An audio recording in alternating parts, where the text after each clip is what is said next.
আসসালামু আলাইকুম। Channel I সংবাদে আপনাদের সবাইকে আমন্ত্রণ জানাচ্ছি আমি আল আভি জাহান।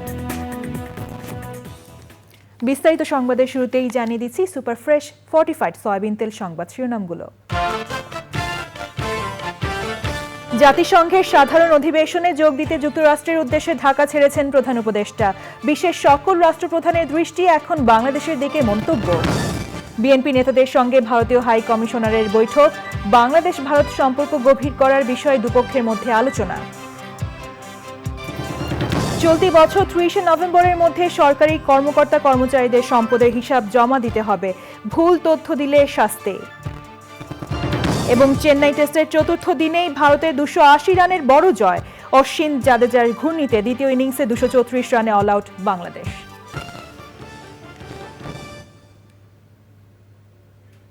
সংবাদ শিরোনামগুলো জানাচ্ছিলাম। এখনকার এই সংবাদ আয়োজন একই সঙ্গে চ্যানেল আই এর ইউটিউব চ্যানেলে এবং চ্যানেল আই এর OTT প্ল্যাটফর্ম আই স্ক্রিনে লাইভ স্ট্রিম হচ্ছে। এবারে বিস্তারিত সংবাদ।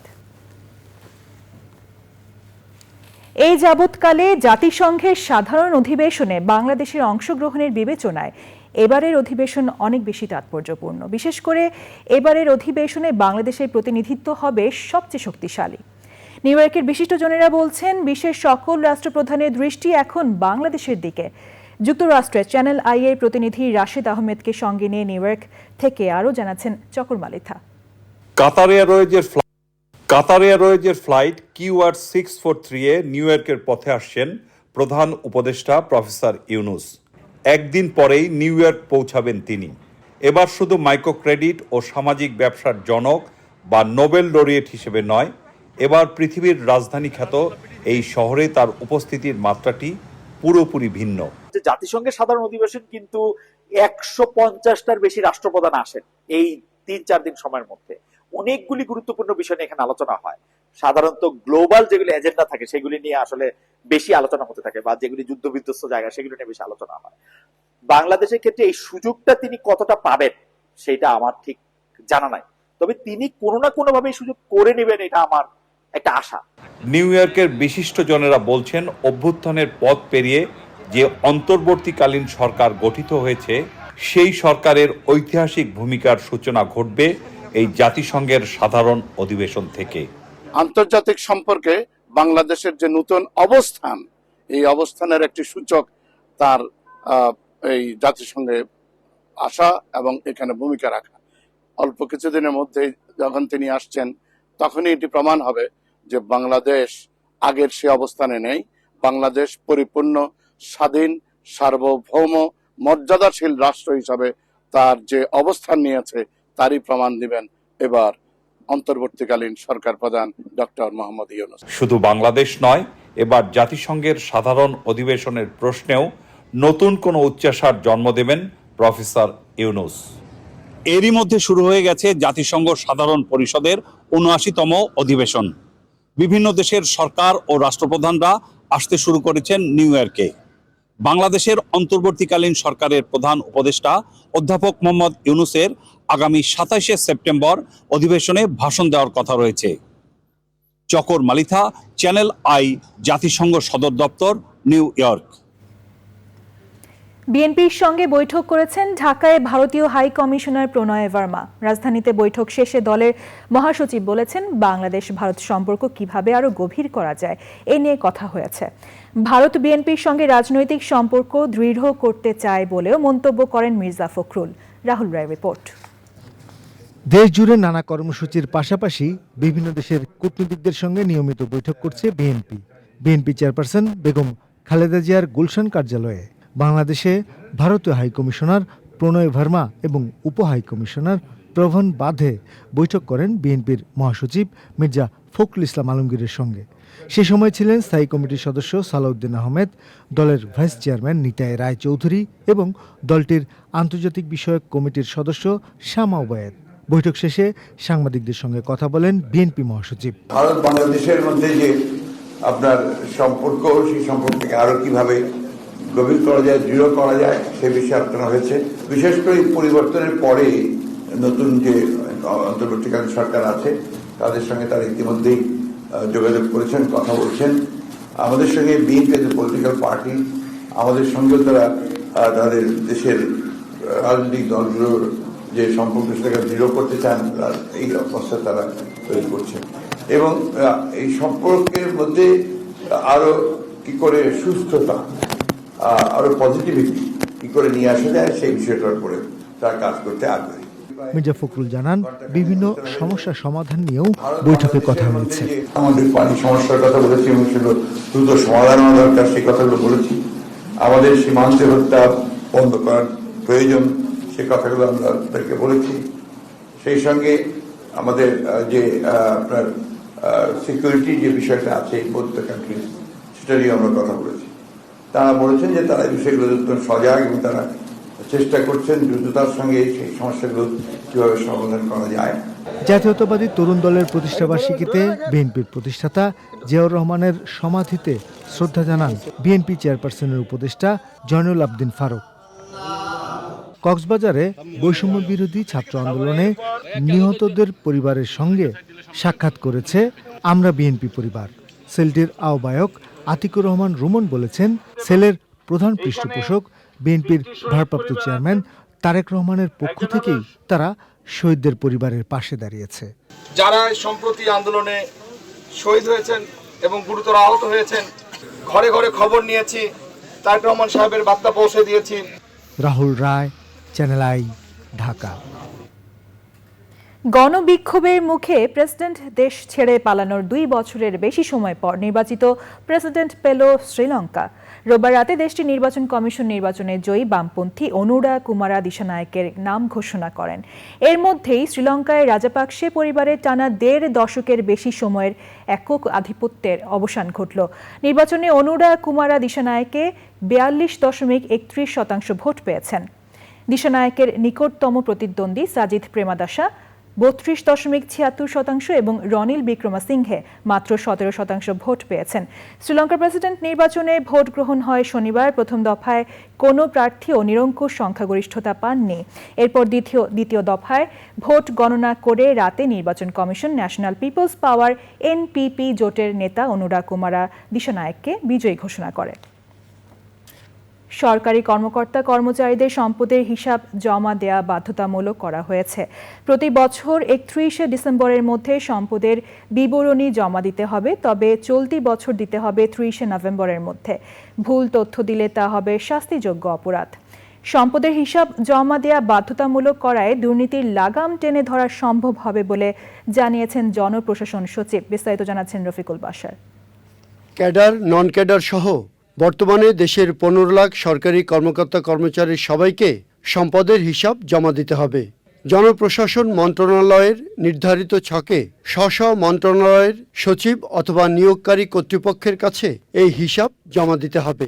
এই বছরেরটা 30শে নভেম্বরের মধ্যে জমা দিতে হবে। এবং এটা কিভাবে জমা দিতে হবে? এটা সিলগালাকৃত খামে সংশ্লিষ্ট কর্তৃপক্ষের নিকট জমা দিতে হবে। এটা দিয়ে দেখবেন যে কিছু কিছু মাত্রায় যারা এই যে আমাদের কি বলবো জায়েন্ট হয়ে গেছিল না, ফাইন্যান্সিয়াল জায়েন্ট, এটাই বোধহয় বলা ভালো, তারা অন্তত সচেতন হবে। এবং অনেক জায়গায় আমি আশাবাদী দুর্নীতিতে একটা লাগাম টানা হবে। এটা সম্পদের হিসাব না দিলে কিংবা হিসাবে কোনো তথ্য ভুল দিলে বা গোপন করলে বিভিন্ন ধাপে তিরস্কার থেকে শুরু করে বরখাস্ত পর্যন্ত শাস্তির নিয়ম রাখা হয়েছে। তিরস্কার, ইংরেজিতে বলে সেন্সর, আপনাকে ধমক দেওয়া। একটা চাকুরি বা পদ সম্পর্কিত বিধি বা আদেশ অনুযায়ী পদোন্নতি বা আর্থিক সুবিধা বৃদ্ধির অযোগ্যতার ক্ষেত্রে ব্যতীত নির্দিষ্ট মেয়াদের জন্য পদোন্নতি বা বেতন বৃদ্ধি স্থগিত রাখা। কর্তব্য অবহেলা বা সরাসরি আদেশ অমান্য করিবার কারণে সংশ্লিষ্ট অফিসারের আর্থিক ক্ষতির সম্পূর্ণ অংশ বা উহার অংশবিশেষ বেতন বা আনুতাংশিক হইতে আদায় করা। বেতন গ্রেডের নিম্নতর ধাপে অবনমিতকরণ। এটার মাত্রার একটা পর্যায়ে গেলে তখন গুরুদণ্ড হয়।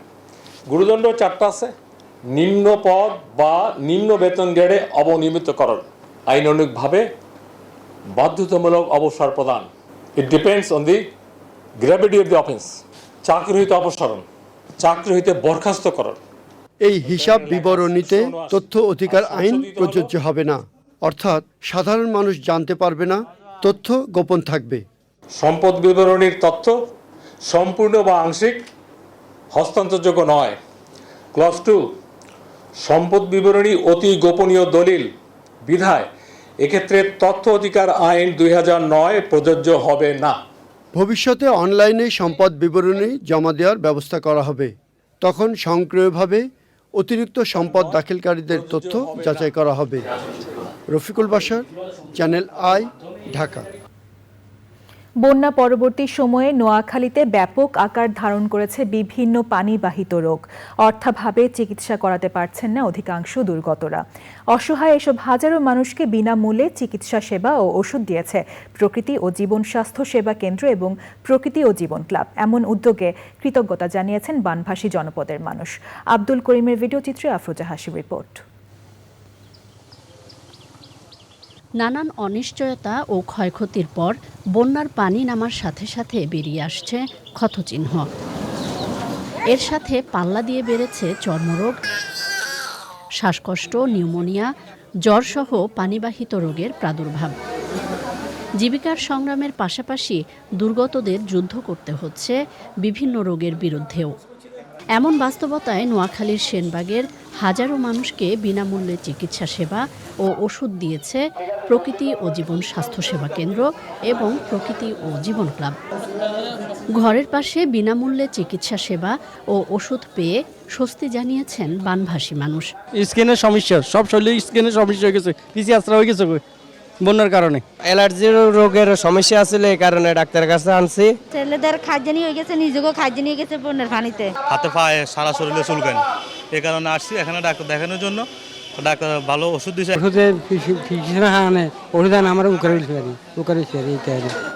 আর্ত মানবতার সেবায় এমন কার্যক্রমকে দৃষ্টান্ত হিসেবে আখ্যায়িত করেছেন সংশ্লিষ্টরা। বন্যার কারণে বিভিন্ন রকমের রোগ ব্যাধি দেখা দিছে, তাই ঠিক এই সমযোগী অবস্থায় ঠিক এই মুহূর্তে ওনারা যে সহযোগিতা করছেন, আমরা ওনাদেরকে অসংখ্য অসংখ্য ধন্যবাদ জানাই। ফ্রি চিকিৎসা দিচ্ছে, মেডিসিন ফ্রি, এবং কি ভিজিটও দিচ্ছে না, ভিজিটও ফ্রি। প্রকৃতি ও জীবন ক্লাবকে ধন্যবাদ জানাই। মানুষের জন্য এখানে ঔষধ এবং চিকিৎসা সেবা দেওয়া হচ্ছে। নিঃসন্দেহে এটি একটি বড় পরিসরে এবং বড় একটি উদ্যোগ।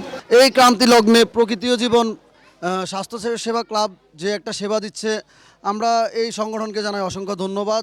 আমরা বেশিরভাগ রোগী পাচ্ছি যাদের বন্যা দুর্গত আক্রান্তদের গায়ে চুলকানি, র্যাশ, খোস, পাঁচড়া।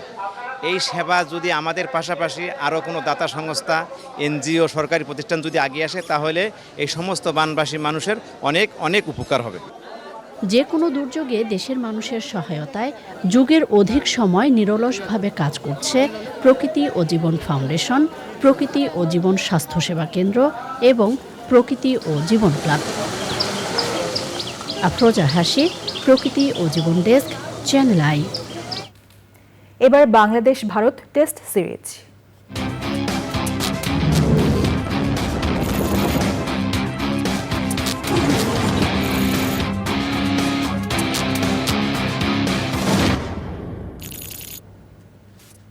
চেন্নাইয়ের প্রথম টেস্টে সফরকারী বাংলাদেশের বিপক্ষে 280 রানের বড় ব্যবধানের জয়। সিরিজে 1-0 এগিয়ে স্বাগতিক ভারত। 3.5 দিনেরও কম সময়ের ব্যবধানে টাইগারদের 20 উইকেট তুলে নিয়ে দাপট দেখিয়েছেন ভারতীয় বোলাররা। তৃতীয় দিনের শেষ সেশনে ভারতের দেয়া 515 রানের টার্গেটে খেলতে নেমে চতুর্থ দিনের প্রথম সেশনে 234 রানে গুটিয়ে যায় টিম টাইগার্স। দ্বিতীয় ইনিংসে বাংলাদেশের 9টি উইকেটই নিয়েছেন স্পিনাররা। ম্যাচ সেরা রবিচন্দ্রন অশ্বিন 6টি এবং রবীন্দ্র জাদেজার শিকার 3 উইকেট। চতুর্থ দিনের প্রথম ঘণ্টায় কোনো উইকেট না হারালেও পানি বিরতির পরেই শুরু হয় উইকেটে আসা যাওয়া। 4 উইকেটে 158 রানে দিন শুরু করা বাংলাদেশ লাঞ্চ ব্রেকের আগে 76 রানের ব্যবধানে বাকি 6 উইকেট হারায়। অশ্বিন ও জাদেজার ঘূর্ণিতে বাংলাদেশের হয়ে সর্বোচ্চ 82 রানের ইনিংস খেলেছেন অধিনায়ক নাজমুল হোসেন শান্ত। সাদা পোশাকে এ নিয়ে 106তম এবং ভারতের বিপক্ষে 12তম টেস্ট হারের স্বাদ পেল লাল সবুজরা। বাংলাদেশ ভারত সিরিজের দ্বিতীয় ও শেষ টেস্ট 27 সেপ্টেম্বর কানপুরে। চেন্নাই টেস্টে বাংলাদেশের বিপক্ষে এক পেশে ম্যাচ জিতে নিয়েছে ভারত। পাকিস্তানের বিপক্ষে ব্যাটিং বোলিংয়ে অসাধারণ পারফর্ম করে সিরিজ জিতলেও ভারতের বিপক্ষে প্রথম টেস্ট হতাশজনক পারফরম্যান্স দেখিয়েছেন বাংলাদেশের ব্যাটাররা। তবে বোলিংয়ে নিজেদের সেরাটা দিয়েছেন টাইগার পেসাররা। ভারতের বিপক্ষে বড় হারের পরও ইতিবাচক দিক দেখছেন অধিনায়ক শান্ত। বিস্তারিত তানভীর আহমেদের রিপোর্টে। পাকিস্তানের বিপক্ষে ঐতিহাসিক সিরিজ জেতার পর ভারত সিরিজেও প্রত্যাশার পারদ স্বাভাবিকভাবেই বেশি ছিল। তবে সিরিজের প্রথম টেস্টে লড়াইয়ের মানসিকতা দেখাতে পারেনি বাংলাদেশ। ভারত ম্যাচ জিতে নিয়েছে 3.5 দিনেই। এই টেস্টের ব্যাটিংয়ে অধিনায়ক নাজমুল হোসেন শান্ত ছাড়া কেউই লড়াই করতে পারেনি। 10 ইনিংস পর 50 করা শান্ত আউট হয়েছেন 82 রানে। ব্যাটাররা ব্যর্থ হলেও 2 ইনিংসে বোলাররা নিজেদের কাজটা ঠিকই করেছেন। 2 ইনিংসে ভারতের 14 উইকেটের মধ্যে 11টি নিয়েছেন 3 পেসার। খুব ইম্পর্টেন্ট একটা টেস্ট ম্যাচের ফার্স্ট ইনিংসে ব্যাটিং করা, এবং as a top order batsman এই জায়গায় চ্যালেঞ্জ থাকবেই, এবং এই চ্যালেঞ্জটা এটা আমাদের চয়েস যে আমরা উপরের দিকে ব্যাটিং করি। সো এটা আমরা কিভাবে কোপ আপ করছি এটা ইম্পর্টেন্ট। সো ব্যাটাররা এটা নিয়ে কাজ করছে, বাট রেজাল্ট ওইভাবে আসছে না। আশা করব যে সামনে আসবে। মাঠের পারফরম্যান্স ও মাঠের বাহিরের নানা ঘটনার কারণে সাকিবের একাদশে থাকা নিয়ে প্রশ্ন করা হলে অধিনায়ক শান্ত জানান, ব্যক্তিগত পারফরম্যান্সের চেয়ে দলের প্রতি ডেডিকেশনকেই বেশি প্রাধান্য দেন তিনি। এটা শুধু সাকিব ভাই বলে বলছি না, আমি যেটা দেখি যে কতটুকু কষ্ট করছে এবং কামব্যাক করার জন্য যা যা করা দরকার সেই কাজগুলো করছে কিনা, টিমের প্রতি ইন্টেনশনটা কীরকম, এই জিনিসগুলো আমি খেয়াল রাখি, বা আমি চেষ্টা করি যে ওই প্লেয়ারটা টিমকে দেওয়ার জন্য কতটুকু প্রস্তুত। এই জিনিসটা দেখে আমি হ্যাপি। টিমে যে 15-16টা প্লেয়ার আছে সবার ওই প্রিপারেশন বা কমিটমেন্ট দেখে আমি খুশি। 27 সেপ্টেম্বর কানপুরে সিরিজের দ্বিতীয় ও শেষ টেস্টে মুখোমুখি হয়ে 2 দল। Tanvir Ahmed, sports desk, channel I. সংবাদের এই পর্যায়ে নিচ্ছি বিরতি। বিরতির পর আরও যা থাকছে। 5 ম্যাচ ওয়ানডে সিরিজের দ্বিতীয় ম্যাচে ইংল্যান্ডের বিপক্ষে অস্ট্রেলিয়ার জয়। টানা 14 ওয়ানডে জিতল বিশ্ব চ্যাম্পিয়নরা।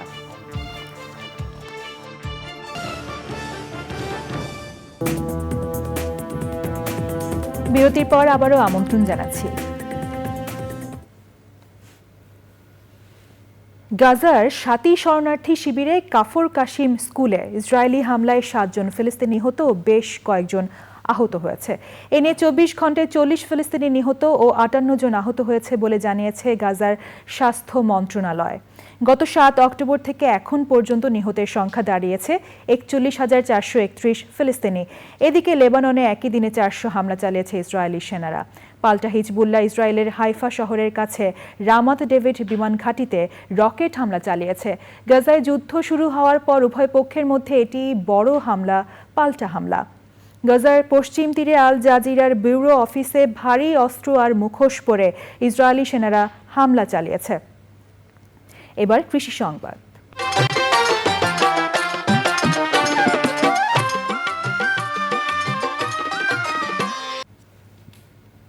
কিশোরগঞ্জে বস্তায় আদা চাষ বেড়েছে। কম খরচে বেশি লাভ হওয়ায় কৃষি বিভাগের পরামর্শে বস্তায় আদা চাষে কৃষকদের আগ্রহ বাড়ছে। এতে কৃষক লাভবান হওয়ার পাশাপাশি আমদানি নির্ভরতা কমেছে বলেছে কৃষি অধিদপ্তর। কিশোরগঞ্জ প্রতিনিধি এসকে রাসেলের তথ্য, ভিডিওচিত্রে আল মুকসিদের রিপোর্ট। কিশোরগঞ্জের সদর উপজেলার দানাইল এলাকায় দেলোয়ার হোসেন পতিত জমিতে 2000 বস্তার আদার চাষ করেছেন। পরিমাণ মতো মাটি ও গোবর সার মিশ্রিত করে সিমেন্ট ও বালির বস্তায় আদা চাষে খরচ মাত্র 50 থেকে 55 টাকা। এই বছর বীজের সংকটের কারণে 2000 প্লাস বস্তা করা হয়েছে, নাহলে আরো করার ইচ্ছা ছিল। আগামীতে 10,000 প্লাস করার চিন্তা ভাবনা আছে। আমার এই আদা দিয়ে বীজ হয়ে যাবে আশা করতেছি। 200-300 টাকা কেজি আদা কিনে এনে খাই, নিজের হইলো আমি খেতে হচ্ছে, আমি বিক্রিও করলাম, নিজে চললাম, আরো 10 জন চললো। অনাবাদি পতিত জমিতেও চাষ করা যায় এই পদ্ধতিতে। এই জায়গাতে অন্য কিছু ফসল হইতো না, তো এই জায়গাটাকে আদা চাষের প্রদর্শনের মাধ্যমে আদা চাষের আওতায় নিয়ে এসেছি। তো এটা দেখি অত্র এলাকার কৃষক যারা আছে তারা আগ্রহী হচ্ছে। বস্তায় আদা চাষের রোগবালাই নেই বললেই চলে। প্রয়োজনে আক্রান্ত গাছ সরিয়ে নিলে অন্য গাছ আক্রান্ত হওয়ার সম্ভাবনা থাকে না। আমরা এই বছর কিশোরগঞ্জ জেলায় প্রায় 1.5 লক্ষ বস্তায় আদা চাষ করেছি। আশা করা যাচ্ছে যে প্রতি বস্তা যে 1 কেজি করে আদা উৎপাদিত হয়, প্রায় 150 মেট্রিক টন আদা উৎপাদিত হবে।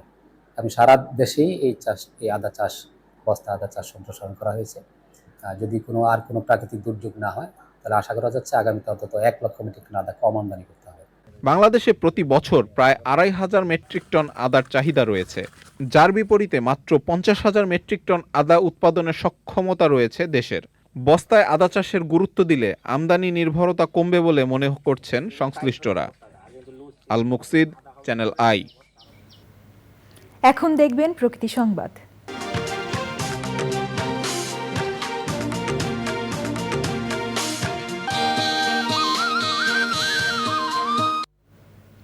রংপুরের গঙ্গাচড়ায় তিস্তা নদীর ভাঙনে হুমকির মুখে পড়েছে গ্রাম রক্ষাবাঁধ, তিস্তা সেতু, রংপুর লালমনিরহাট সড়ক সহ নানা স্থাপনা। ইতোমধ্যে ভাঙনে মাথা গোঁজার ঠাঁই হারিয়েছে শতাধিক পরিবার। অন্তর্বর্তীকালীন সরকারের কাছে দ্রুত তিস্তা মহাপরিকল্পনা বাস্তবায়নের দাবি জানিয়েছেন তিস্তা পাড়ের মানুষ। এহসানুল হক সুমনের ভিডিওচিত্রে মেরিনা লাভলি রিপোর্ট। শরতে কাশের দোল কিংবা নদীর বুকে সূর্যের অস্ত যাওয়ার সৌন্দর্য মুগ্ধ করলেও তিস্তাপাড়ের মানুষের জীবনের গল্পে নেই কোনো মুগ্ধতা। গঙ্গাচড়া উপজেলার চর শঙ্করদহে তিস্তার আগ্রাসী ভাঙনে ঝুঁকিতে গ্রাম রক্ষা বাঁধ। ভাঙনে সর্বস্ব হারিয়ে বাঁধে আশ্রয় নিয়েছে শত শত পরিবার। বাড়ির জায়গা ভাঙি গেছে, আবাদি জমি ভাঙি গেছে। নদীটা শাসন হইবে, আবাদ সুবিধা হইবে, মাটি বাঁচবে, বহু মানুষ কর্মস্থল জায়গা পাইবে। এইটা আর কি চাই? সরকারে আইসি কয় বলে হ্যাঁ যে বান হইবে, আস্থা পিচিং করে দেবে, আবার সুবিধা তোমার সুবিধে হইবে। তো ওই তো সুবিধে হল, সুবিধে নদীর যায় চল শোক ভাঙি। যদি বালার বাঁধ ভাঙে তাহলে চলে যাবে আখরে গোটা চর শেষ হয়ে যাবে। মানুষের জীবন জীবিকা রক্ষায় প্রতিশ্রুত তিস্তা মহাপরিকল্পনা বাস্তবায়নের তাগিদ সচেতন মহলের। অন্তর্বর্তীকালীন সরকারটি নিশ্চয়ই একটু অসাধারণ কিছু করবেন এবং তাদের এই সুখ দুঃখের পাশে এসে দাঁড়াবেন। তিস্তা মহাপরিকল্পনা বাস্তবায়ন প্রকৃতি ভিত্তিক ভাবে আমরা কম্পোনেন্টগুলো তৈরি করে, প্রকল্প দলিল তৈরি করে আমরা জনগোষ্ঠীকে সম্পৃক্ত করে আমরা আত্মনির্ভরশীল করতে পারবো এবং উন্নয়নকে চলমান রাখতে পারবো। প্রয়োজনীয় অর্থায়নে তিস্তা বন্ড চালু করার পাশাপাশি ভূ রাজনৈতিক সমস্যা এড়াতে দেশীয় প্রতিষ্ঠান, বিশেষজ্ঞ ও শ্রমিকদের যুক্ত করে প্রকল্প বাস্তবায়নের উপর গুরুত্ব আরোপ করেছেন বিশেষজ্ঞরা।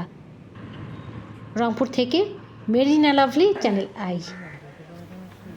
এবার দেখবেন খেলার খবর।